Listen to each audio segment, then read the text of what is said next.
I always love these events that Michelle throws. I mean, the energy in this room is like palpable. And even though we're an intergenerational group, it feels like we are at like a hype place just having a ball, and it's amazing.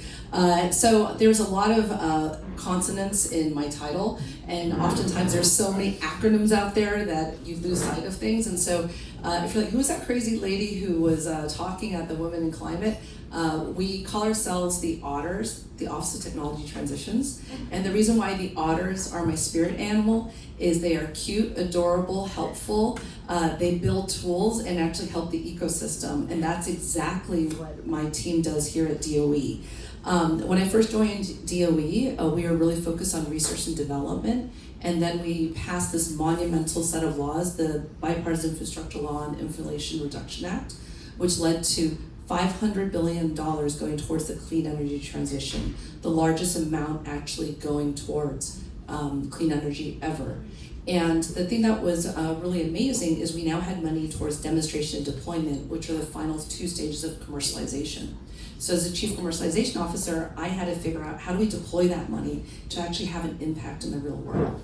So $500 billion is a lot of money, especially in the context of when we think about Sudan, but it really pales in comparison to the $23 trillion that the private sector has.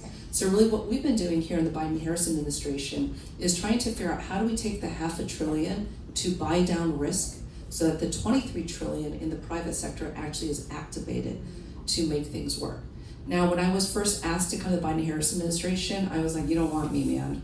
I'm a disruptor. I don't follow directions. I look at things that are broken, I fix them. I build factions with my girlfriends to get stuff done. And when I watch the movies on Netflix, bureaucracy and all that is not my jazz. And they're like, no, we want disruptors. I was like, really? You really? And I'm still out here after 3.5 years because they really did want people to transform public-private partnerships and how we get stuff done. So I'm going to share you some statistics around the impact that we're having. For every dollar that we've put out the door, that's been given to us by Congress towards the clean energy transition, it has led to $6 of investment from the private sector. So this is a public sector this is a private sector led, public sector enabled energy transition. Private sector led, government enabled. And it's working, 1 in 6. Another great statistic is that by the end of this year, during this administration, we would have added enough clean energy on the grid that's the equivalent of 30 Hoover dams. 30 Hoover, yeah, look at that, round of applause, guys, come on. Amazing, right? We will have opened 800 new or expanded manufacturing facilities across the nation. We have had explosive growth in the battery manufacturing. Well, explosive is the wrong word. We've had great growth. 2,100% of lithium manufacturing since this administration took over. And a statistics I'm particularly proud of is there's been an Environmental Justice 40 initiative where 40% of our impact to go towards those who've been disadvantaged. We actually have 81% of the money going out the door has gone to communities where their salary is below the average of the US American, 81%. Yeah, isn't that amazing? And so this is really, really working. And the reason why all this is happening is, guess what? DOE is led by a woman, the amazing Secretary Granholm, and 70% of her direct reports are women. And it's pretty amazing when you look at this. And I want to share, a couple of things, which is one, that representation really, really matters. And I had a friend who was on the governance committee of a board, and she was the only token woman. How many times have you been a token woman on a panel or anything like that? All of us, right? So she's in this meeting, and they have resumes, and they're supposed to be sifting through it.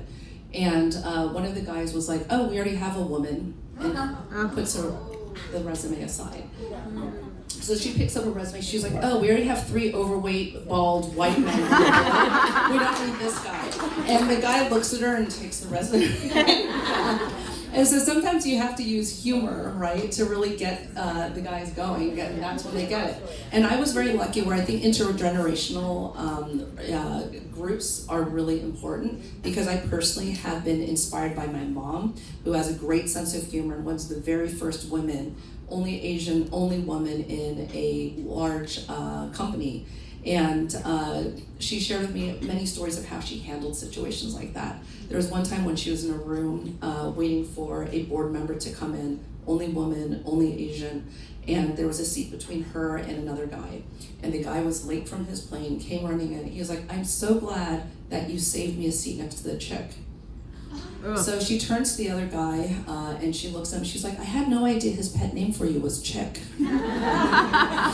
And so this is kind of where we are, right? And I have two girls who are 15 and 18, and they are both going to become engineers. And the reason why is because their mom is an engineer and got a PhD, but many of their friends did not see that. So when they decided to quit robotics, they were like, "Well, I don't see anyone like that." But my kids have had that. So representation matters, which is why I think it is so important, the work that Michelle and this group is doing, because we can't have all these mantles.